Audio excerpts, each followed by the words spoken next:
పరం శాంతి. అనంతబాయి స్వప్న అవస్థలో జాగృత అవస్థలో ఉన్నటువంటి తేడాని చెప్తూ ఉన్నారు. స్వప్నంలో పరతంత్రంగా, జాగృతిలో స్వతంత్రంగా ఎవరు ఉండగలుగుతారు అని. స్వప్నంలో మీరు మేల్కోవటానికి స్వతంత్రులు కారు కదా. స్వప్నాలు మీ పిలుపుతో రావు. అలాగే మీ ఇష్టానుసారంగా నిద్ర కూడా ఓపెన్ కాదు.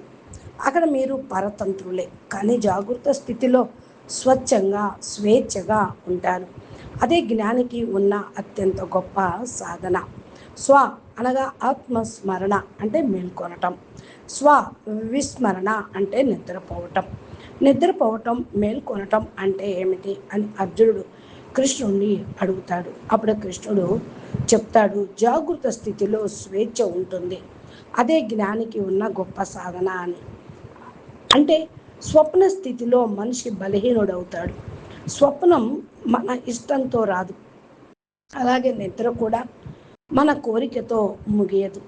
ఇది ప్రతి ఒక్కరూ అనుభవించిన వాస్తవమే. కానీ జాగృత స్థితిలో మనిషికి స్వేచ్ఛ ఉంటుంది. జ్ఞానం ఉన్న వ్యక్తికి కూడా కొన్నిసార్లు మర్చిపోవచ్చు.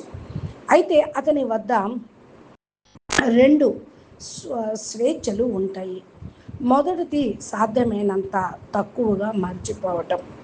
రెండవది మర్చిపోయిన వెంటనే గుర్తు చేసుకోవటం. దుఃఖానికి కారణం స్మరణ. దానికి పరిష్కారం తెలిసిన వెంటనే దానిని తొలగించుకోవటం మన చేతిలోనే ఉంటుంది. అందువల్ల జ్ఞాని వద్ద ఈ రెండు స్వతంత్రాలు, స్వేచ్ఛలు ఉంటాయి. తక్కువగా మర్చిపోవటం మరియు త్వరగా గుర్తు చేసుకోవటం. మాండూక్య ఉపనిషత్తు దృష్టిలో చూస్తే 3 స్థితులు ఉన్నాయి. జాగృత అవస్థ, స్వప్నావస్థ, సుషుప్తి అవస్థ అనగా గాఢ నిద్ర స్థితి. ఈ 3 స్థితులు వచ్చిపోతూ ఉంటాయి. కానీ వీటిని ప్రకాశింపచేసేది ఒక 4వ స్థితి. దానినే తురియ స్థితి, సాక్షి స్థితి అంటూ ఉంటారు. సాక్షి స్థితిలో ఆత్మ నిద్రపోదు, మేల్కొనదు కూడా. నేనే జాగృతి స్థితికి ఆధారము, నేనే స్వప్న స్థితికి ఆధారము, నేనే సుషుప్త స్థితికి ఆధారము. ఈ మూడింటికి అపారమైన సాక్షి చైతన్యము నేను. మాండూక్యోపనిషత్తు ఈ 3 స్థితులను వివరిస్తుంది. వాటికి అతీతంగా ఉన్న 4వ స్థితి ఆత్మ యొక్క సాక్షిభావం. ఆత్మ నిద్రపోదు, మేల్కొనదు కూడా. ఒకసారి ఆలోచించండి, మీరు నిజంగా నిద్రపోతున్నప్పుడు ఆత్మ ఏమి చేస్తుంది?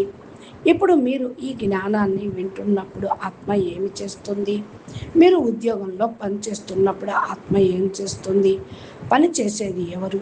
మీ దృష్టి, ధ్యానం పనిచేస్తుంది, మీ మనసు పనిచేస్తుంది. కానీ ఆత్మ మాత్రం వీటన్నిటికీ సాక్షిగా ఉంటుంది. అదే ఆత్మ యొక్క నిజస్వరూపం అంటున్నారు అనంతబాయి. అచ్చా, పరం శాంతి. నమస్తే, ధన్యవాదాలు.